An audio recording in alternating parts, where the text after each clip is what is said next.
Chapter 44 The Liberator. George Shelby had written to his mother merely a line, stating the day that she might expect him home. Of the death scene of his old friend he had not the heart to write.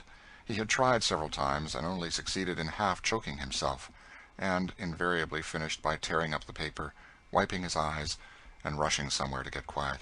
There was a pleased bustle all through the Shelby mansion that day in expectation of the arrival of young Massa George. Mrs. Shelby was seated in her comfortable parlor, where a cheerful hickory fire was dispelling the chill of the late autumn evening. A supper table, glittering with plate and cut glass, was set out, on whose arrangements our former friend, old Chloe, was presiding. Arrayed in a new calico dress, with clean white apron and high, well-starched turban, her black polished face glowing with satisfaction, she lingered, with needless punctiliousness, around the arrangements of the table, merely as an excuse for talking a little to her mistress. "Laws, now, won't it look natural to him?" she said. "Thar, I set his plate just whar he likes it, round by the fire. Massa George allers wants the warm seat. Oh, go away. Why didn't Sally get out the best teapot? The little new one Massa George got for Mrs. Christmas. I'll have it out. And Mrs. has heard from Massa George?" she said, inquiringly. "Yes, Chloe, but only a line, just to say he would be home tonight, if he could, that's all." "Didn't say nothing about my old man, s'pose?" said Chloe, still fidgeting with the teacups. "No, he didn't. He did not speak of anything, Chloe. He said he would tell all when he got home." "Just like Massa George. He's allers so fierce for telling everything hisself. I allers minded that are in Massa George. Don't see, for my part, how white people generally can bear to have to write things much as they do, writing such slow, uneasy kind of work." Mrs. Shelby smiled. "I'm thinking my old man won't know the boys and the baby. Lor, she's the biggest gal now. Look, she is, too, and pert, Polly is. She's out to the house now, watching the hoe cake.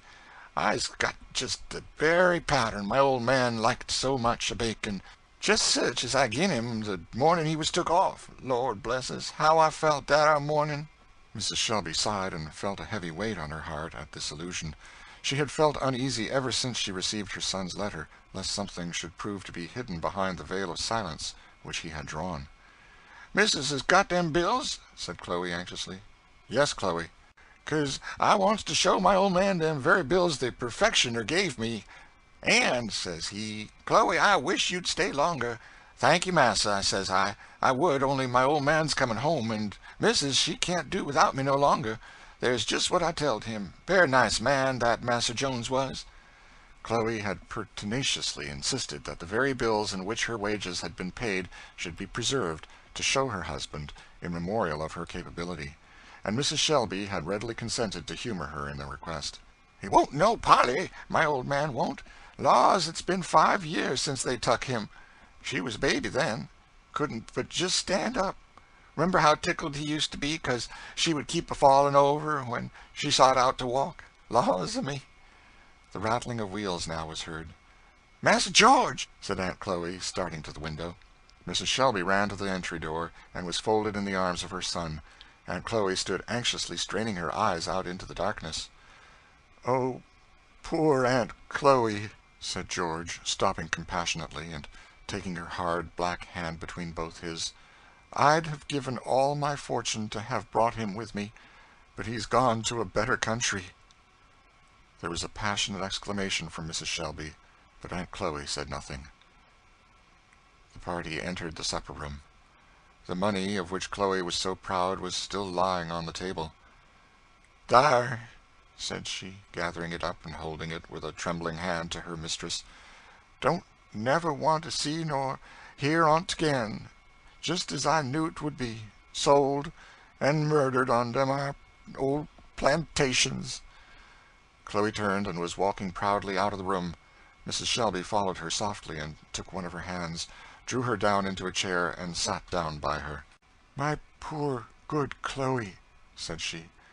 Chloe leaned her head on her mistress's shoulder, and sobbed out, "Oh, missus, excuse me, my heart's broke, that's all." "I know it is," said Mrs. Shelby, as her tears fell fast, "and I cannot heal it, but Jesus can. He healeth the broken-hearted, and bindeth up their wounds." There was a silence for some time, and all wept together.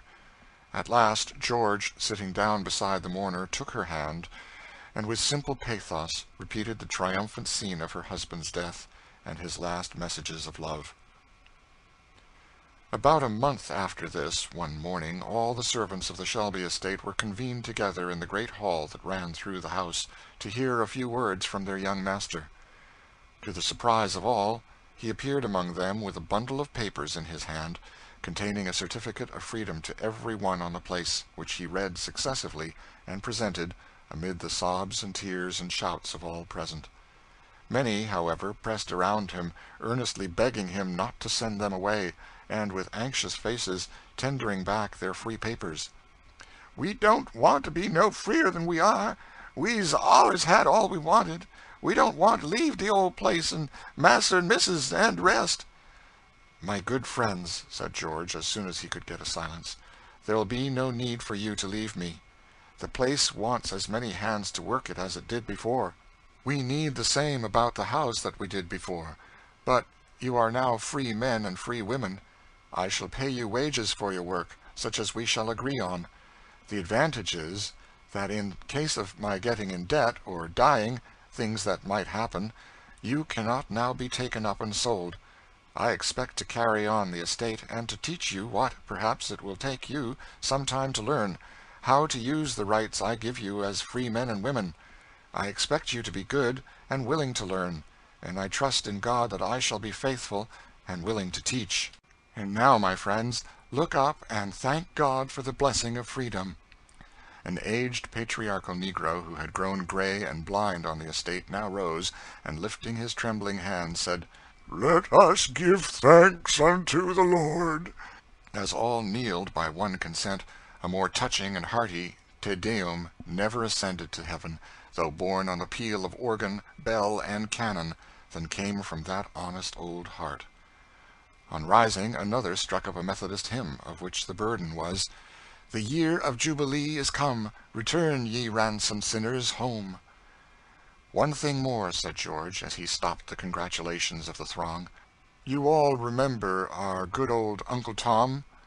George here gave a short narration of the scene of his death, and of his loving farewell to all on the place, and added, "It was on his grave, my friends, that I resolved before God that I would never own another slave, while it was possible to free him, that nobody, through me, should ever run the risk of being parted from home and friends, and dying on a lonely plantation, as he died. So when you rejoice in your freedom, think that you owe it to that good old soul, and pay it back in kindness to his wife and children. Think of your freedom every time you see Uncle Tom's cabin, and let it be a memorial to put you all in mind to follow in his steps, and be honest and faithful and Christian as he was."